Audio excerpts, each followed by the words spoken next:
ஆண்டவராகிய இயேசு கிறிஸ்துவின் நாமத்தில் வாழ்த்துக்கள். சங்கீதம் 74 அதிகாரம் 12 பூமியின் நடுவில் இரட்சிப்புகளை செய்து வருகிற தேவன் பூர்வ காலம் முதல் என்னுடைய ராஜா என்று சொல்லி இங்கே ஆசாப் சொல்லுகிறதை பார்க்கிறோம்.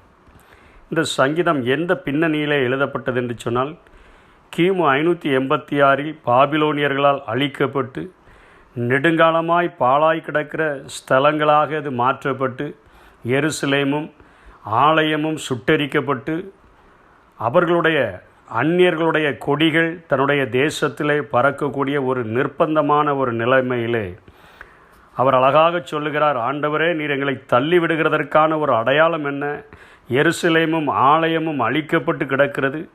தங்கள் கொடிகளை எங்கள் தேசத்திலே பறக்க விட்டு எங்களுக்கு ஒரு அவமானத்தை உண்டு பண்ணி வைத்திருக்கிறார்கள். ஆலயம் சுட்டரிக்கப்பட்டு கிடக்கிறது, தேசம் பாழாக்கப்பட்டு கிடக்கிறது. எங்களுக்கு இருந்த அடையாளமே இப்பொழுது இல்லாமற் போயிற்று.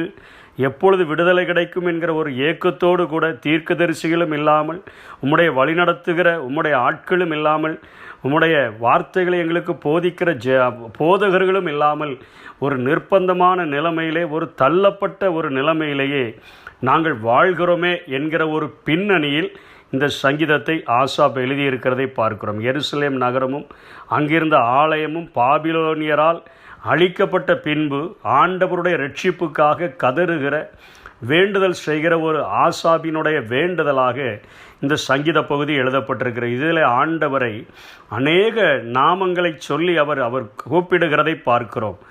முதலிலே 12 சொல்கிறார், பூமியின் நடுவில் இரட்சிப்புகளை செய்து வருகிற தேவன் பூர்வ காலம் முதல் என்னுடைய ராஜா. இந்த உலகத்தில் இருக்கிற எல்லா ராஜாக்களை பார்க்கிறோம். இப்பொழுது நாங்கள் அழிக்கப்பட்டு இருக்கிறோமே, இப்பொழுது அந்நிய கொடியானது எங்கள் தேசத்தில் பறக்கப்படுகிறதே, இவைகளெல்லாம் ஒரு தற்காலிகமாய் நடந்து கொண்டு இருக்கிற ஒரு காரியம்தான்.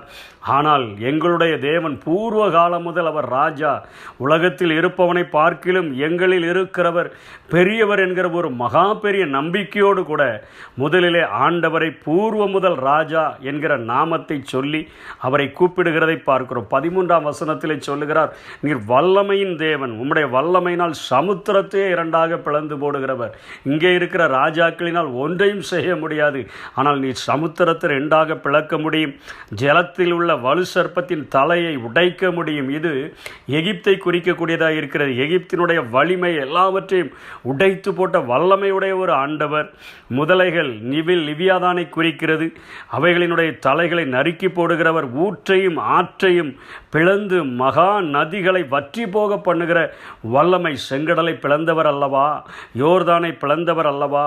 இப்படிப்பட்ட வல்லமையின் தேவன் என்பதை நினைவு கூறுகிறவராக ஆண்டவரிடத்தில் ஜெபிக்கிறார்.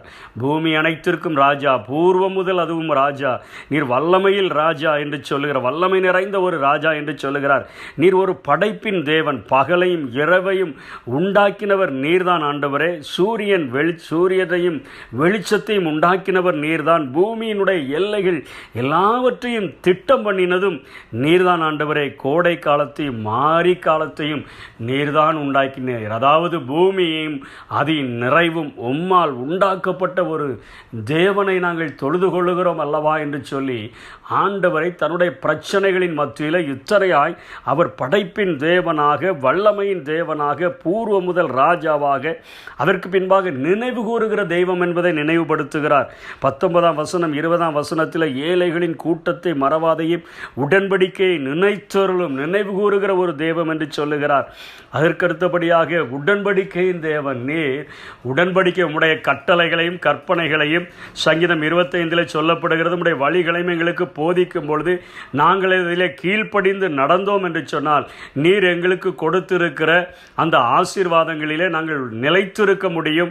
அந்த ஆசீர்வாதங்களை நாங்கள் சுதந்திரித்து அனுபவிக்க முடியும் என்பது ஒரு உடன்படிக்கை நியதி. அவருடைய கட்டளைகளையும் கற்பனைகளையும் கை கொண்டு நடக்கும் பொழுது அவருடைய ஆசீர்வாதங்களை நாம் முழுமையாக பெற்று அனுபவிக்க முடியும். எப்பொழுது பாவம் செய்கிறபடினால் ஆண்டவரே நீர் எங்களை மன்னிக்கிறவர் மாத்திரமல்ல, எங்களுக்காக இரக்கம் பாராட்டுகிற தேவன் என்பதை, உடன்படிக்கையின் தேவன் என்பதை அங்கே நினைவு கூர்ந்து ஜெபிக்கிறதை பார்க்கிறோம். நீர் கீழ்ப்படிதலை விரும்புகிறீர், கீழ்ப்படியாமையை மன்னிக்கிறீர் என்கிற கோணத்திலே சங்கீதம் 24:4, 24:11, 25:4, 25:11 இப்படியாய் அவர் ஜெபிக்கிறதை பார்க்கிறோம்.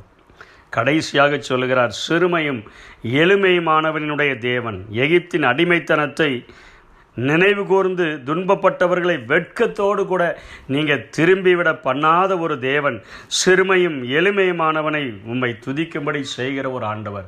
அன்றைக்கு பெருமூச்சை கேட்டே இறங்கி வந்தீங்களே, இன்றைக்கு தேசம் பாழாக்கப்பட்டு கிடக்குத, எருசலேம் பாழாக்கப்பட்டு கிடக்குத, ஆலயம் சுட்டரிக்கப்பட்டு கிடக்குத, அதனுடைய சித்திர வேலைகளெல்லாம் நொறுக்கப்பட்டு கிடக்குத, அந்நிய தேசத்தின் கொடி எங்களுக்கு அவமானமாய் தோன்றும் வண்ணமாக எங்கள் தேசத்தில் பறக்க விடப்பட்டிருக்குத, எங்களுடைய அநேகர் சிறை கைதிகளாய் கொண்டு செல்லப்பட்டுட்டாங்களே. இப்படிப்பட்ட நிலைமையின் மத்தியில் இத்தனை பெரிய ஒரு ஆண்டவராய் இருக்கிறபடினாலே எங்களுக்கு உதவி செய்யும் என்று ஜெபிக்கிறதாக இந்த சங்கீத பகுதி எழுதப்பட்டிருக்கிறது. அன்றைய நிலைமையும் இன்றைக்கு ஆவிக்குரிய சபைகளின் நிலைமையும் இப்படிப்பட்டதாகத்தான் காணப்படக்கூடியதாக இருக்கிறது.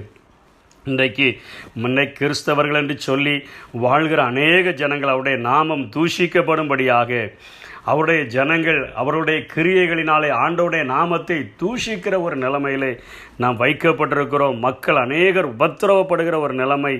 இப்படிப்பட்ட ஒரு கஷ்டமான ஒரு சூழ்நிலையிலே ஒரு ஆவிக்குரிய பரிதாபமாக மாற்றப்பட்ட ஒரு நிலைமையிலே வாழ்ந்து கொண்டிருக்கிற நாம் சபையினுடைய உயிர் மீட்சிக்காக, சபையில் கர்த்தருடைய பிரசன்னத்திற்காக, அவருடைய தெளிவான வழிநடத்துதல் நமக்கு கிடைக்கும்படியாக அவர் தன்னுடைய சுய இரத்தத்தினாலே, சொந்த இரத்தத்தினாலே சம்பாதித்த சபை என்று அப்போஸ்தலர் 20:28 சொல்லப்படுகிறதே, அந்த சம்பாதித்து கொண்ட தன்னுடைய சபையை அவர் உயிர் மீட்சி அடைய செய்து அதை போஷிக்கும்படியாக, அதை பாதுகாக்கும்படியாக, அதற்கென்று வைராக்கியமாக எழும்பும்படியாக 1 பேதுரு 1:19 சொல்லப்படுகிறதை, குற்றமில்லாத மாசற்ற ஆட்டுக்குட்டியின் கிறிஸ்துவின் விலையேறப்பட்ட இரத்தத்தினாலே மீட்கப்பட்டீர்கள் என்று அறிந்திருக்கிறீர்களே.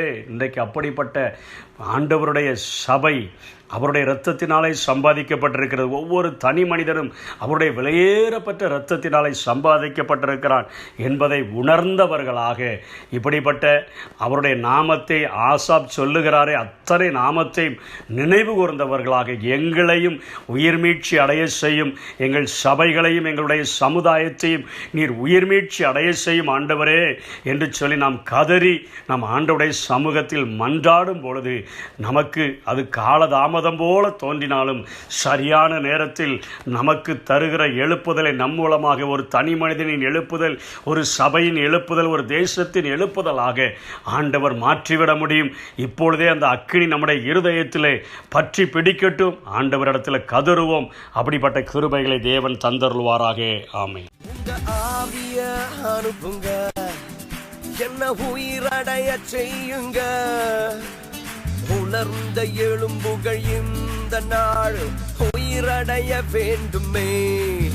உங்க ஆவிய அனுப்புங்க, என்ன உயிரடைய செய்யுங்க, உலர்ந்த எலும்புகள் இந்த நாள் உயிரடைய வேண்டுமே, உயிரடைய வேண்டுமே, உயிரடைய வேண்டும்.